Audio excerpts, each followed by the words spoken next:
My name is Catherine Lee, and I'm 42 years old. I'm a mother with a son in the 4th grade. I met my husband, Bob, who is 3 years older than me, at work, and we got married. I became a full-time housewife for a while, but now I work part-time while my son is at school. One day, around 9 p.m., after my son Alex had fallen asleep, Bob, who said he would be late because of a drinking party, came back. And for some reason, he brought my sister Jane with him. Hi there.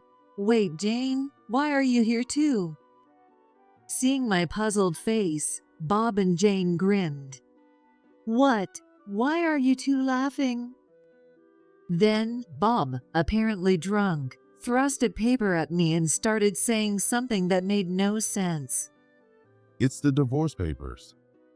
$1,000 in alimony and a $5,000 wedding gift. The paper handed to me was indeed a divorce agreement. But what did he mean by alimony and a wedding gift? As I tilted my head in confusion, Jane said mockingly to me, Losing your husband to your sister. How unfortunate. "Losing my husband to my sister? No way." That's exactly right. I'm marrying Bob. Marrying? Bob is married to me. That's why we brought the divorce papers. I can't just sign the papers so easily. We have Alex, you know? I whispered so that my son Alex, who was probably dreaming upstairs, wouldn't hear. Alex is already 10 and will be in upper grades next year. He'll be fine without a father. No way. Besides, Jane needs me more than you do. What do you mean? I'm pregnant with Bob's child. What? Jane said, rubbing her belly with a triumphant look.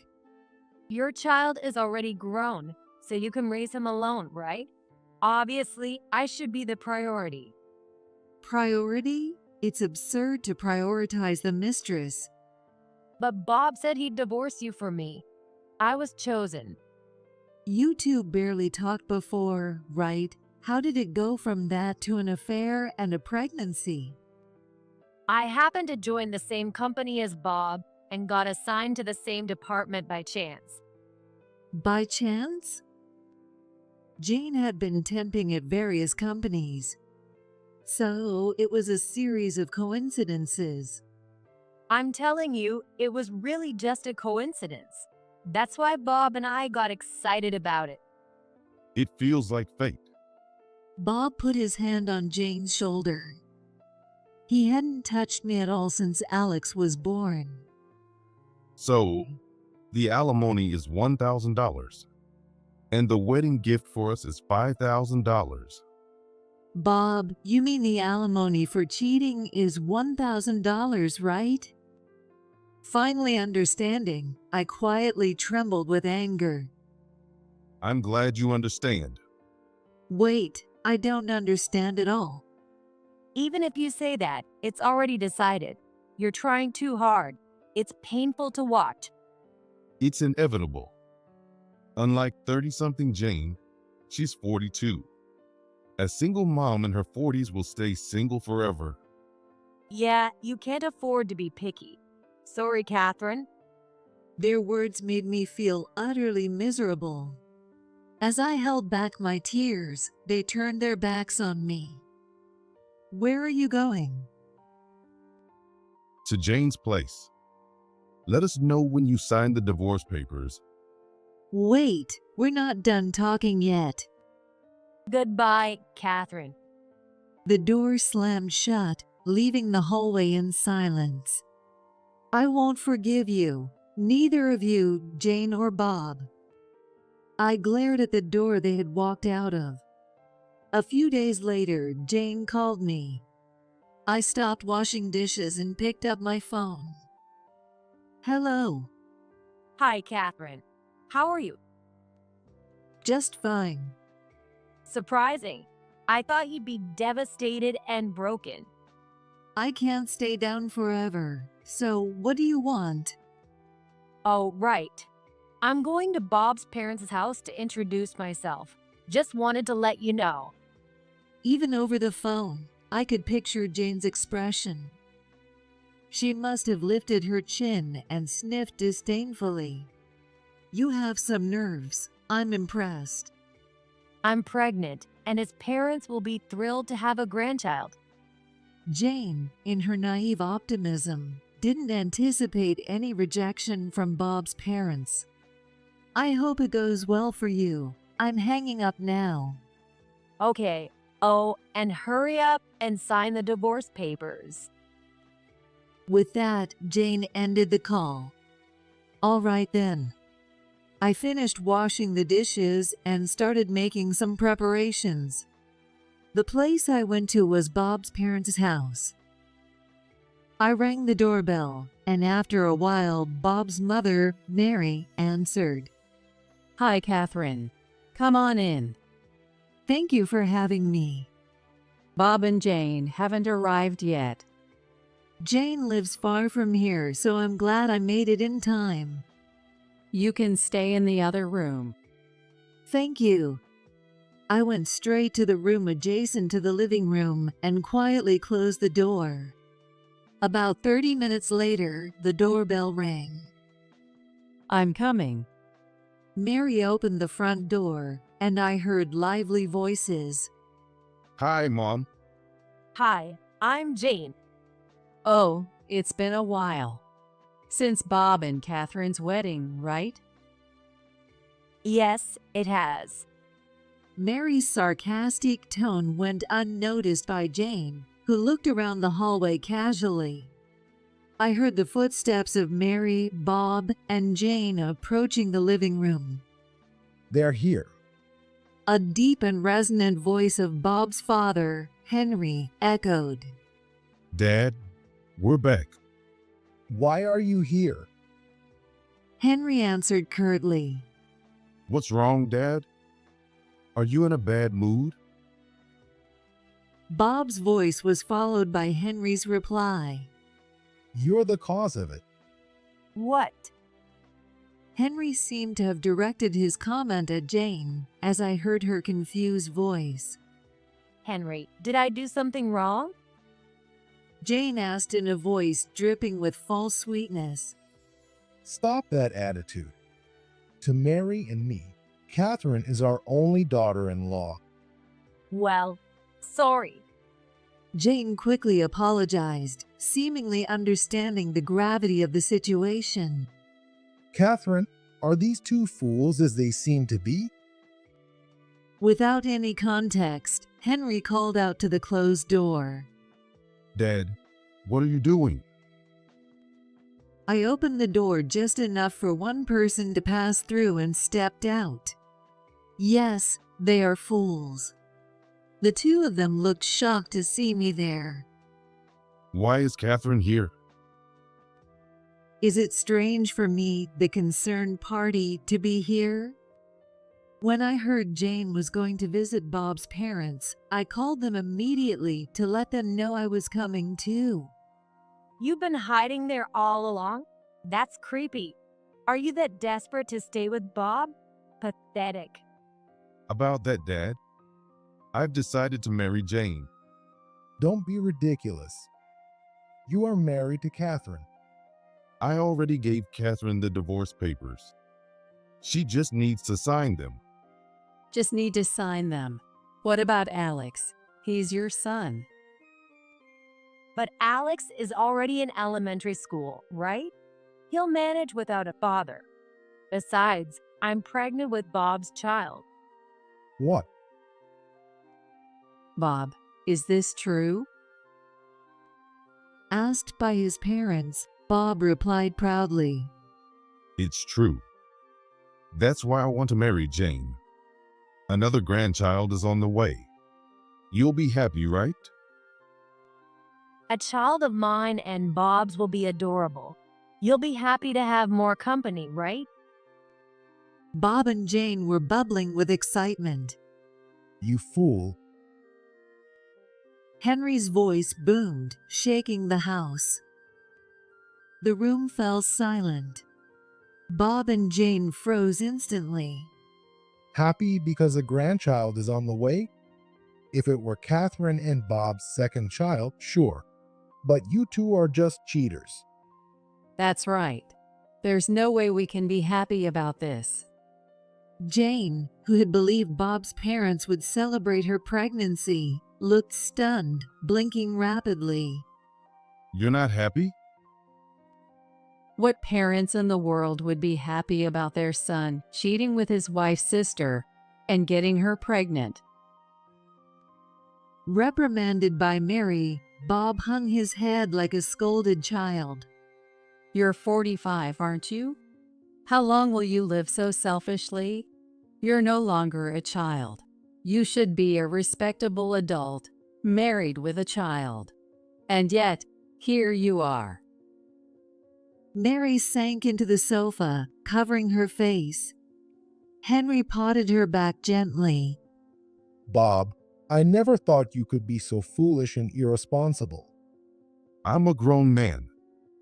Adults have freedom. They should be able to do what they want. With freedom comes responsibility. You can't just do whatever you want. Don't misunderstand what it means. Seeing a 45-year-old being lectured by his parents was almost comical. Jane looked slightly uncomfortable watching Bob get scolded. Divorcing Catherine means taking away Alex's father. Are you willing to marry Jane knowing that? Well, yes. Then give Mary, Catherine, and me a reasonable explanation. A reasonable explanation? You must have a good reason if you're going this far to remarry. We need to hear it. I'd like to hear it too. I haven't received a proper explanation yet. Of course, you will explain that to us too. Henry glared at Jane. Me too? Of course. You stole your sister's husband. My in-laws and I waited patiently for the two of them to start explaining. Bob was the first to speak. Jane got assigned to my department, and we were surprised. So we went to have ramen for lunch together. Ramen? Mary couldn't help but repeat the word ramen in surprise. Jane ate it so deliciously, and I thought, this is nice. Catherine never eats much and doesn't eat ramen at all. Huh. And our conversations were really engaging. People who've been working in the company are different. They have more substance than someone working part-time. So, you're saying I'm an empty person because I haven't been in the workforce? Well, if I have to say it, yes. Your stories are boring. Like Alex getting a perfect score on a test or being chosen for the relay race at the sports day. Are you saying talking about your own son is boring? I get bored when that's all you talk about. That's terrible. And you call yourself a father? I clenched my fists. But it's true. Jane and I started having lunch together more often and going out for drinks after work. That's why you suddenly started coming home late more frequently. Bob had been lying about drinking with coworkers. It's not a lie. Jane is a coworker. Exactly. Jane nodded. Then, I gradually became interested in Jane. And before I knew it, we were in a relationship. Before you knew it? A relationship? Bob, that might be excusable for someone in their late 20s. It's fine. You can't stop yourself from liking someone. His excuse sounded like that of a lovesick teenager, making both me and my in-laws dizzy. What about you? Prompted by Mary, Jane started to speak. When I met Bob at work, I felt it was fate. I had been interested in him since he came to our house for the first time, and I knew this was my chance. A chance? How could you think that way? I pinched the bridge of my nose with my right hand. So, to summarize, Bob got bored with me and started dating Jane. Jane was interested in Bob from the start and didn't care about me when she pursued him. Is that right? Well, yes. That's about it. There's no way I can accept that. Henry slammed his fist on the table. Startled, I jumped involuntarily. I wanted to hear a reason why you must remarry, leaving Catherine and Alex behind. This is just a story of selfishness. What? I told you the truth. If that's the truth, then you're hopeless. Mary sighed deeply. Even you, Mom? Parents should wish for their child's happiness first. Don't oppose what I want to do. That's right. It's not fair to Bob. Even his parents are against him. Jane began to side with Bob. Even if you oppose, we're getting married. We don't need parental consent for marriage. That's right. We'll do what we want, no matter what anyone says. Bob, stop it. Reconsider. You'll end up unhappy.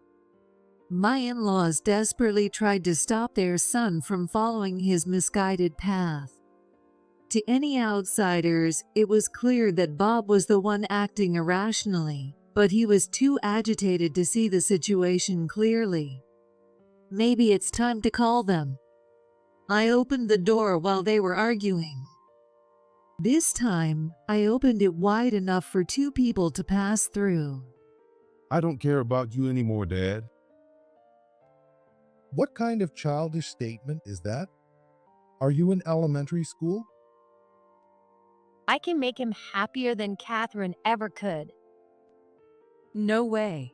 You homewrecker. What? Enough, Jane. Just leave me alone, huh? What are you doing in someone else's house? What? Mom. How much more disgrace will you bring upon us? Dad, too? In fact, my parents had been hiding in the other room. They had been listening from the beginning. Bob, do you realize just how disgraceful your actions are? Robert, it's been a while. Why are you here? Could it be? I called them.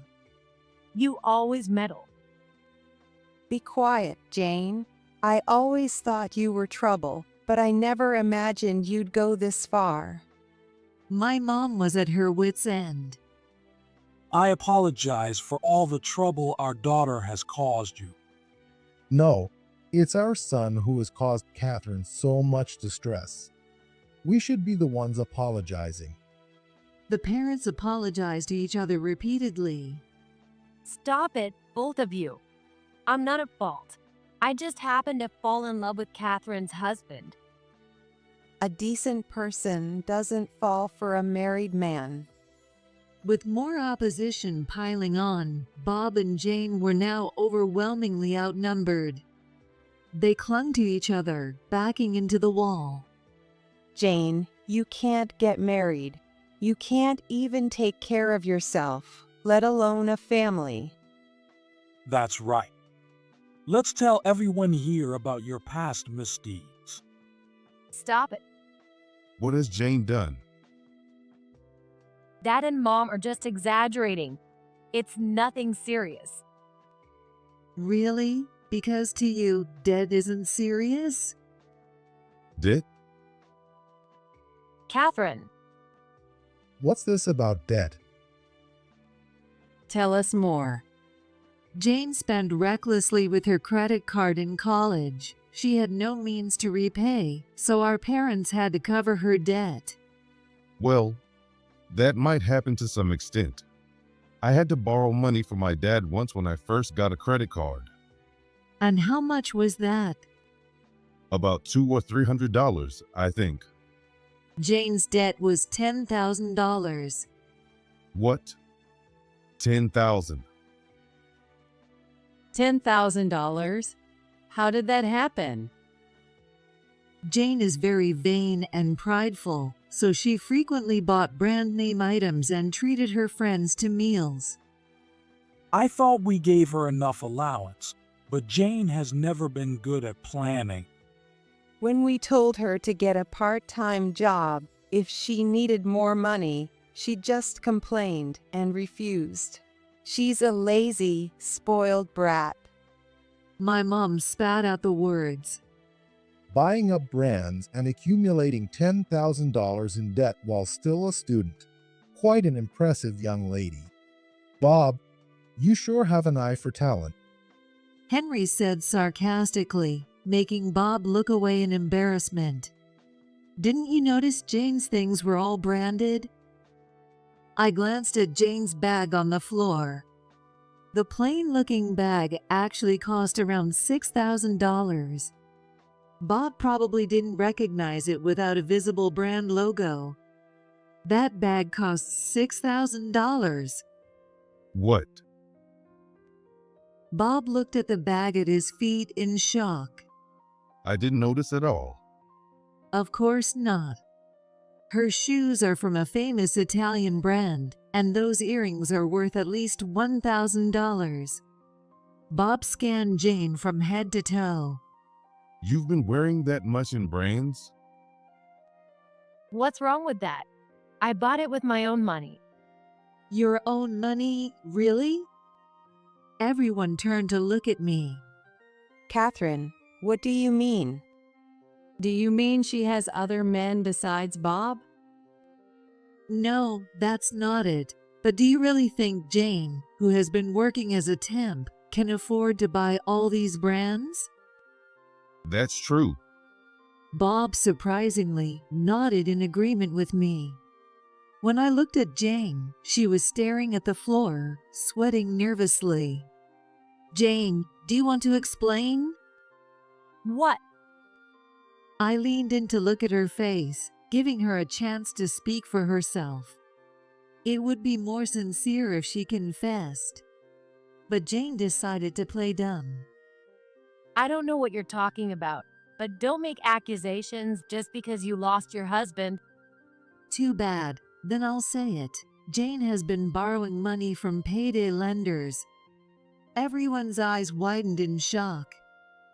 You still haven't learned your lesson, you foolish girl.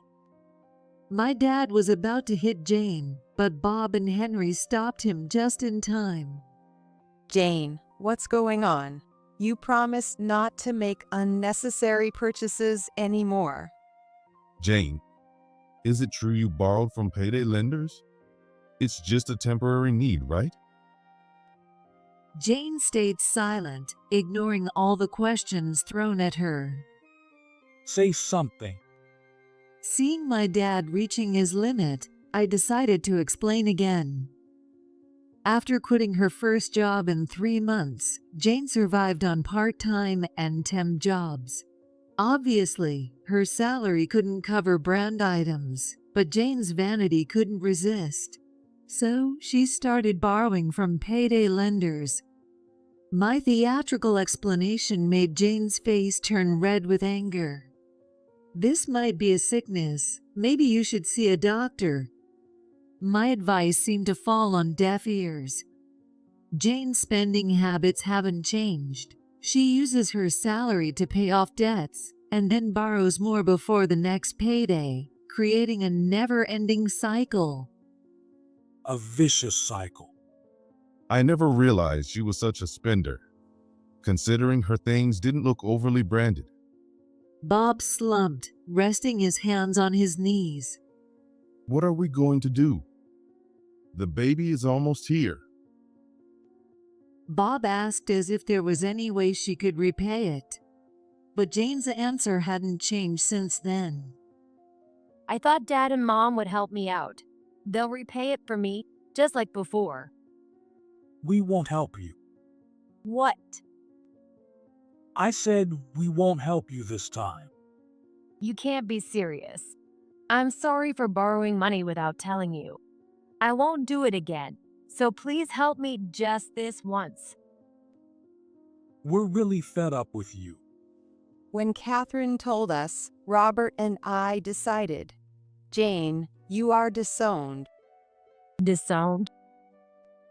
You're 36 years old now. We don't need to keep spoiling and taking care of you. By the way, you're disowned too, Bob. What? Me too. Both of them panicked as they were disowned by their parents. Why?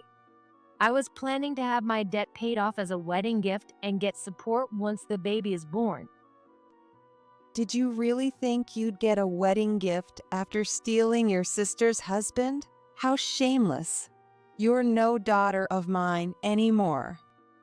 Mom, Bob, we won't give you any money either. We're saving it for Catherine and our dear grandson, Alex. Isn't the baby also your grandchild? That's cruel. that's right. It's unfair. The baby doesn't deserve this, but we won't see the child. Yes, What? To us, Alex is our only grandchild. We won't give a penny to any other child. We thought you were prepared for that when you decided to remarry. Bob and Jane had taken their parents' support for granted. Hearing that both sets of parents had disowned them, they turned pale. What are we going to do? Maybe we should call it off. What? Jane glared at Bob, who suddenly got cold feet.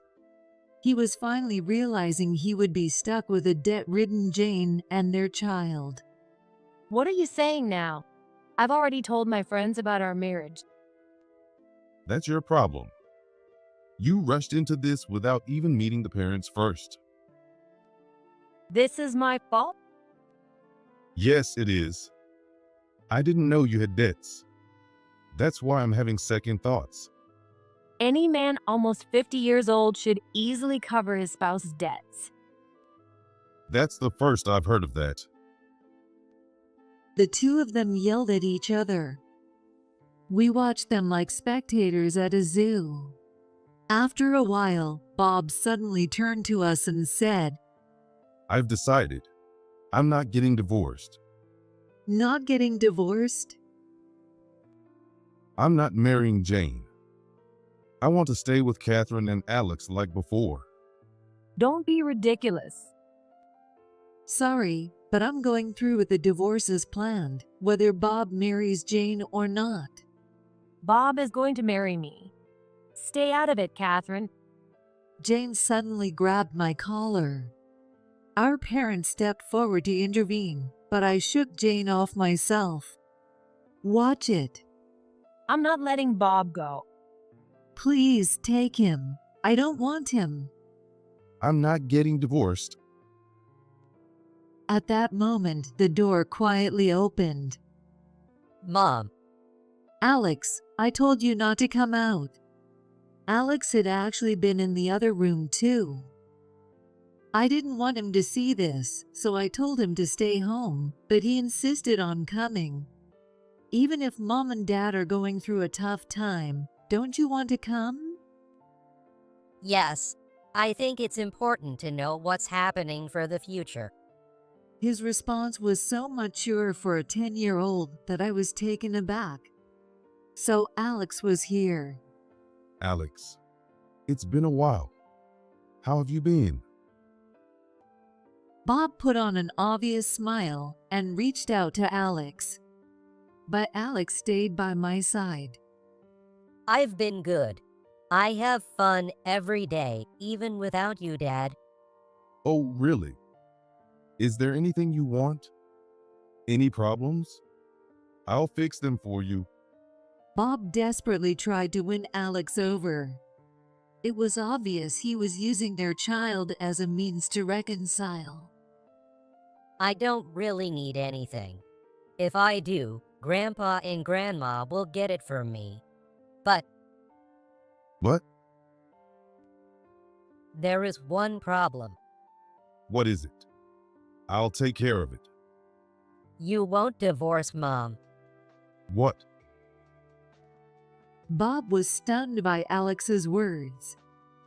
See? You'll take care of it, right? So, sign the divorce papers now. Alex pulled the divorce papers from his backpack and placed them on the table. What?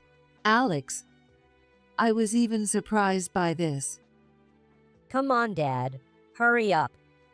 Oh, well, Alex, What are you waiting for? Oh, you need a pen. Here. Alex handed Bob a pen, and Bob took it reflexively. Well prepared, I see. Good job, Alex. My parents patted Alex's head. Hurry up and sign. Don't keep everyone waiting. oh. Under pressure, Bob finally signed the divorce papers. Next, sign these. What now? Documents for alimony and child support. Sign here and here. Wait, we'll need money for our child. Are you trying to take everything? You too. Here are your alimony papers. Me too? Of course, both of you will pay properly. The fact that you're having a baby doesn't concern me. The day Bob left the divorce papers, I prepared the documents with a lawyer. We can't pay this. Considering our own lives, it's impossible. They were pathetic, whining about the mess they had created. Stop whining and sign already. When Henry shouted, the two of them, sweating profusely and scurrying around, froze. Sign it now. Under pressure from everyone, they signed all the documents. I'll send all of Bob's belongings over. Got it. Bob, once you get your stuff from Catherine, leave within a week. Are you really disowning me? Yes, I am. And Jane, don't you dare set foot in our house again. Mom, Well, I'll be leaving now. Wait, Catherine. You're just going to leave me? It's best to get rid of what's unnecessary right away.